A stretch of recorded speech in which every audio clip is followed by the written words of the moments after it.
বাংলাদেশ কোনো মতে ভারতে বিশ্বকাপ খেলতে আসবে না। টি-20 বিশ্বকাপ 2026 শুরু হতে মাত্র 19 দিন বাকি।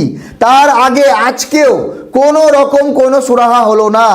বাংলাদেশ সরকারের সিদ্ধান্ত বলতে পারেন, বিসিবি বাংলাদেশ ক্রিকেট বোর্ডের সিদ্ধান্ত বলতে পারেন, বা বাংলাদেশের জনগণের সিদ্ধান্ত বলতে পারেন, কোনোভাবেই হিলানো যাচ্ছে না বাংলাদেশকে। আজকে আইসিসির 2 সদস্যের টিম গিয়েছিল বিসিবির সঙ্গে বৈঠক করতে, কিন্তু সেখানে বাংলাদেশ ক্রিকেট বোর্ড সিধাসিধি জানিয়ে দিয়েছে যে আমাদের সিদ্ধান্ত ওটাই, আমাদের কাছে 3টে অপশন আছে। প্রথম অপশন, আমরা ভারতের মাটিতে না, আমরা শ্রীলঙ্কার মাটিতে খেলবো।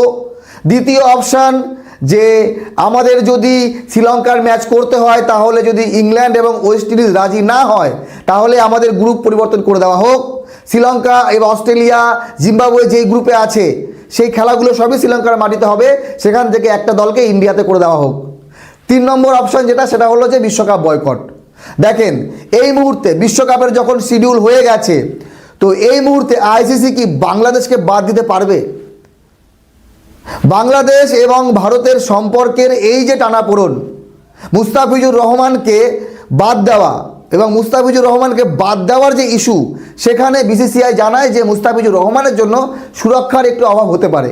মুস্তাফিজুর রহমান যদি আইপিএল খেলে, কেকেআরের খেলাগুলোতে ঝামেলা হতে পারে, সেই জন্য মুস্তাফিজুর রহমানকে আইপিএল না খেলাই ভালো, মুস্তাফিজুর রহমানের সেফটির জন্য।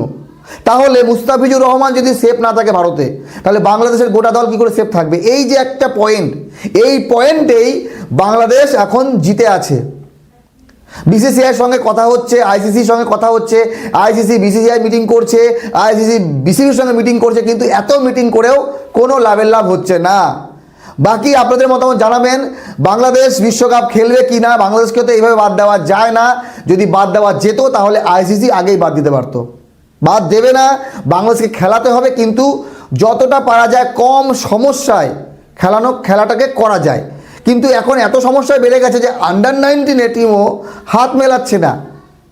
মানে পাকিস্তান এবং ভারতের যে ক্রিকেটে হাত না মেলানো, সেটা কিন্তু এখন বাংলাদেশ এবং ইন্ডিয়ার মধ্যে চলে এসছে। এটা ক্রিকেটের জন্য কি ভালো? যাই হোক, বাংলাদেশ যদি ভারতের মাটিতে না আসে, তাহলে ওই অপশন একটাই, শ্রীলঙ্কার মাটিতে হবে। তো গ্রুপ যদি বদলে দেয়, তাহলে মনে হয় অন্যান্য দলে যেতে হবে না। ইংল্যান্ড, ওয়েস্ট ইন্ডিজের মতো খেলাগুলো আমরা মিস করব না।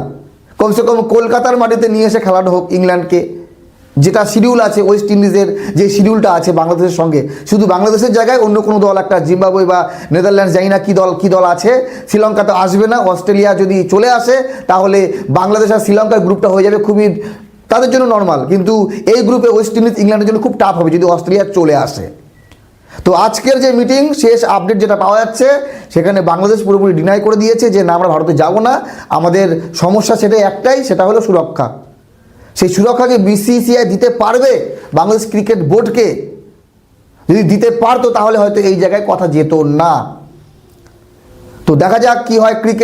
ক্রিকেট মাত্র বিশ্বকাপ, এই রকম সমস্যা বারবার এশিয়া কাপের মধ্যে দেখেছি, কিন্তু বিশ্বকাপে এই রকম সমস্যা আমরা কিন্তু খুব কম দেখি। যেখানে বাংলাদেশ এবং ভারত দুটি প্রতিবেশী দেশ, জাস্ট কয়েকদিন আগে ভারতেরও শিডিউল ঠিক হয়ে গিয়েছিল যে আগস্ট মাসে ভারত যাবে বাংলাদেশে সিরিজ খেলবে, যেটা 2024-এ হয়নি, সেটা 2025-এ যেটা হয়নি, সেটা 2026-এ হবে। কিন্তু এখন তো ভারত যাবে কিনা বাংলাদেশে, সেটা নিয়েও অনিশ্চয়তা। ভালো থাকবেন সবাই। আমি এতটুকুই চাই যে বিশ্বকাপ ম্যাচগুলো হোক, ভালো করে হোক, সুষ্ঠুভাবে হোক, কিন্তু বাংলাদেশের ম্যাচ যদি শ্রীলঙ্কায় হয়, শ্রীলঙ্কায় যদি বাংলাদেশ ভালো খেলে, বাংলাদেশের যদিও সম্ভাবনা আছে সুপার 8-এ যাওয়ার, যদি সুপার 8-এ পৌঁছে যায়, তখন কিন্তু ভারত যদি সুপার 8-এ পৌঁছে যায়, ভারত তো পৌঁছাবেই, ভারত পাকিস্তান এরা যাবেই, 2 গ্রুপে খুবই নর্মাল ভারত এবং পাকিস্তান।